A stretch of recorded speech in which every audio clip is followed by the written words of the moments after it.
যখনই আমি রাস্তায় বেরোই তখনই আমার সাথে এই ধরনের কিছু না কিছু ঘটনা ঘটতেই থাকবে।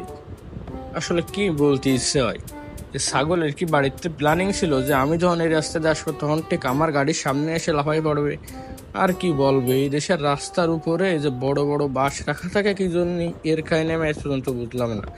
এইখানে যদি বড় বাস রাখা থাকে তাহলে মানুষ যাবে কোন জায়গায় দিয়ে? আর এই সিনারিটা দেখো তো তোমরা, এই যে আমি এর পিছন দিয়ে যাচ্ছি, আমার কোনো মতে সাইড দেবে না, ঠিক আছে, কিন্তু সাইড দেবে না ঠিক আছে, কিন্তু আমার এই মাইন্ড কাজ চিপাই ফেলে যাওয়ার কি দরকার? দেখো অবস্থা, এটা কোনো কাজ বলো দি? এইভাবে আমার এই যে মারার একটা প্ল্যান করলো, এটা কি ঠিক? পিছনের কাকাও লুঙ্গি পরা কাকা বসে আমার কষ্টটা বুঝতে পারতেছে, কিন্তু এই ড্রাইভাররা বোঝে না আসলে বাইকারকে কষ্টটা কারে কয়। তোমাদের সাথে কি এসব কিছু ঘটে কিনা আমি জানি না, কিন্তু আমার সাথে নিত্য নৈমিত্য ঘটে। মনে করো আমি এই যে যাচ্ছি গাড়ি চালাই, এই সিএনজি এলা কাকা আবার আমার সাইড দেবে না।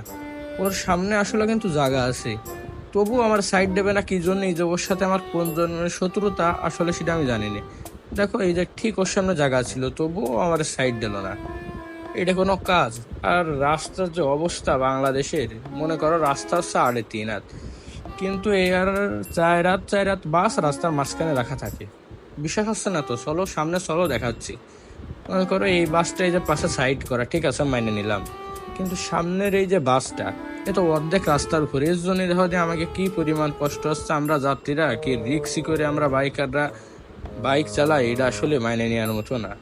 কি আর বলবো। আবার মাঝে মাঝে দেখি আমি জিএস সেকশন নিয়ে চালাই, আর কিছু কিছু কাকু এই 110cc মোটর সাইকেল নিয়ে আমার ওভারটেক করে। আসলে আমার একজন বাইকার হিসেবে পরিচয় দিতে লজ্জা লাগে। কি অবস্থা বলতে হয়।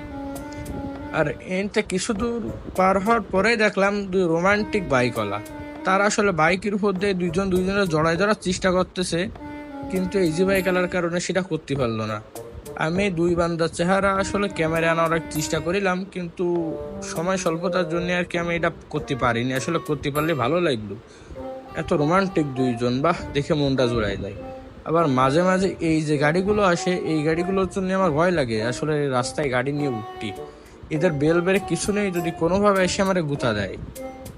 আর মনে করো এই ইজি বাইক আলাদা পর্যন্ত এইরকম চাপ দিয়ে ধরেছে যে আসলে রাস্তায় গাড়ি নিয়ে বেরোনোই মুশকিল। আর কি আর বলবো, বাইকার তো আমরা। আর এই যে এই রাস্তাটুকু দেখো, আমার মনে হয় কক্সবাজার, সেন্ট মার্টিন, কুয়াকাটা 3-4টে সমুদ্র সৈকতের কম্বিনেশন করে এই জায়গাটুকু বানানো। মানে এইখানে এত পরিমাণ পানি জমেছে, এখানে যদি মাছ চাষ করা হয় তো তাহলে বাংলাদেশের ইনকাম বেড়ে যেত। আর আমার তো এই সামনের ডালা এই বান্দারে দেখে কষ্ট লাগতেছে, কারণ এ তো মনে হচ্ছে আর যাবে না। ওই দেখো সামনের এই পানির অবস্থা দেখে ও বাম দিকে ঢুকে ফেলল। আসলে কি আর বলবো, এটা তো বাংলাদেশ। আর এইখান দিয়ে অবস্থা দেখো, এই গরুর গাড়ি এর সামনে কিন্তু জায়গা ফাঁকা, তবুও ও আমারে চাপিয়ে দিয়ে চলে গেল। এটা কোনো কাজ বলো দি? আর মাঝে মাঝে রাস্তায় এই ধরনের কিছু নায়ক দেখা যায়, এরা বাইক নিয়ে রাস্তায় এমনভাবে এন্ট্রি নেয় যে আসলে তুমি যদি জায়গা মতো ব্রেক করতে না পারো তাহলে তোমার খবর খারাপ।